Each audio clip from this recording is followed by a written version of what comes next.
బాబు వస్తే జాబ్ వస్తుందన్నాడు. ఎవరికి వచ్చింది?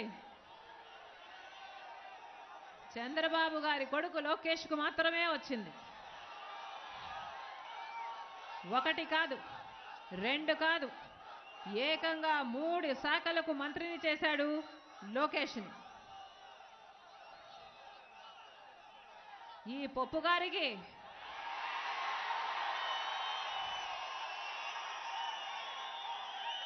కనీసం జయంతికి వర్ధంతికి కూడా తేడా తెలియదు.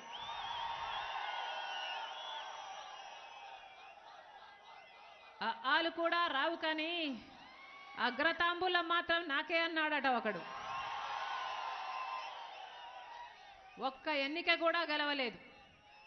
ఏ అర్హత ఉందని, ఏ అనుభవం ఉందని ఏకంగా 1 కాదు 2 కాదు 3 మంత్రి పదవులు అప్పగించారు.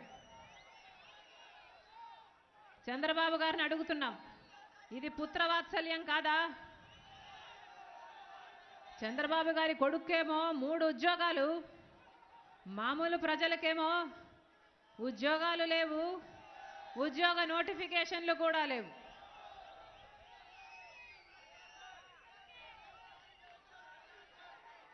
పైగా సిగ్గు లేకుండా తెలుగుదేశం పార్టీ వాళ్ళు అంటారు, ఈ లోకేష్ కంట చాలా అవార్డులు వచ్చాయంట.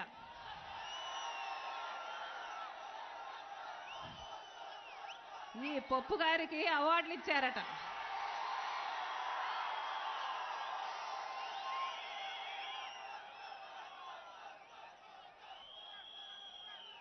ప్రజలకు ఏం మేలు చేస్తాయి ఈ అవార్డులు? దేనికి పనికొస్తాయి ఈ అవార్డులు? నాలిక గీసుకోవడానికా?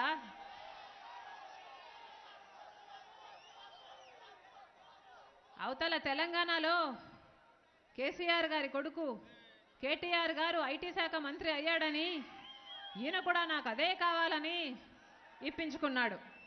పోనీ ఆయనలాగా ఏదైనా ఒక్కటంటే ఒక్క పెద్ద కంపెనీ అన్నా తెచ్చాడా అంటే ఒక్కటంటే ఒక్కటి కూడా లేదు. చివరికి మైక్రోసాఫ్ట్ వస్తుంది అని వీళ్ళు గొప్పలు చెప్పుకున్న 12 గంటల్లోపు మాకు ఆ ఉద్దేశం లేదు అని వాళ్ళు ప్రకటించారు. అంత సమర్థుడు ఈ పప్పు గారు.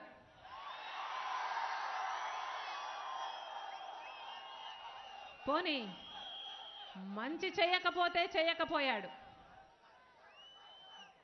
కనీసం చేతగాని వాడిలాగా ఊరుకున్నా బాగుండేది. ఈ పప్పు గారు ఏం చేశారో తెలుసా?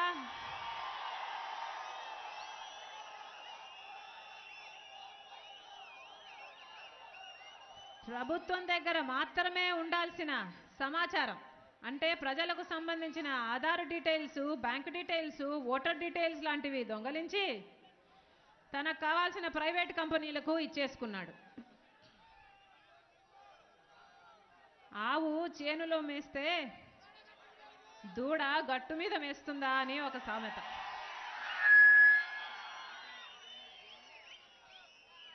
దగా చేయడంలో అన్ని తండ్రి పోలికలే ఈ పప్పు గారికి.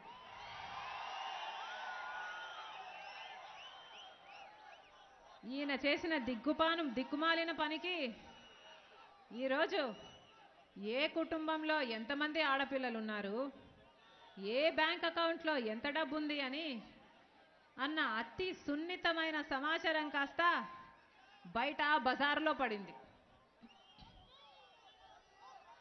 వీళ్ళ నాయకులు మన కర్మ కాకపోతే